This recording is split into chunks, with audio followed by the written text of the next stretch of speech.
guys, Arwen here. So I'm going to do a review of the Archangel Gabriel Oracle cards by Doreen Virtue. Is that the only author? That's the only author. So I did get this deck when it first came out. I really like the messages. Well, wait, let me show you the backs of the cards first before I get into it. These are the backs.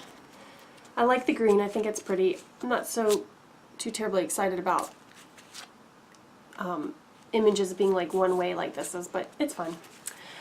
It is congruent with what the fronts look like, right? Like they're all kind of like borderline by this. So there are some things that I like about this deck. There are some things that I don't like about it. As you can see from looking at the images, they feel very religious-y, right? They feel very Christian-y. They're very like, it's the 1500s, I'm wearing a robe and I'm a monk, right? Like that's what I get when I'm like in this deck, you know what I mean? Or maybe it's the 1200s at the most, or something like that. It feels very angel-y, very popey, very, I might be a bishop. Like I don't know if I'm doing a very accurate portrayal of this, but I really do feel like I could be living in a castle looking at some medieval book when I go through this. So if you really resonate with that, you'll like these cards a lot. If you had a lot of lifetimes where you were like in some sort of setting where it was the 1500s, it was the 1300s, like everything centered around the church, and you had like fond memories of those lifetimes and you loved it and you were happy and all that jazz, then you'll probably really like this deck. If you don't have such fond like memories and fuzzy feelings about this and you feel like rah, right, then you might not resonate with the images so much, right?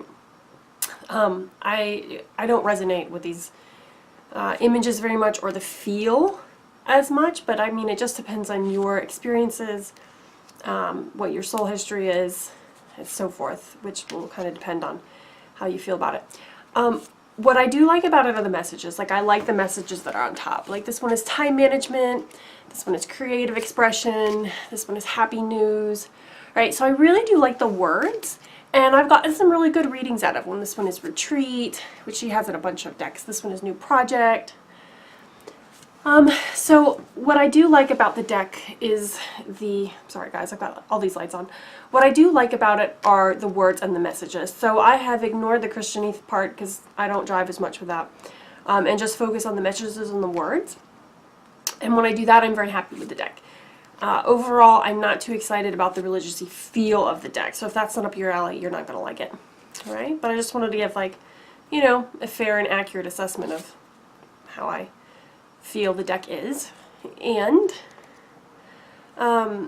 something that I don't know when Doreen Virtue turned into the new Doreen Virtue, which is a born-again Christian-y Doreen Virtue, but I would say this must have been a deck that she was making when she was like moving into the born-again Christian part, besides her Jesus deck or whatever, which I don't have and I don't feel like I'll be getting. I just don't have a lot of interest in that stuff, and that's just like that's just my personal opinion, right? I'm sure Jesus was a really cool guy. I'm sure he had great sandals, you know what I mean? But the whole, like, the way, like, the main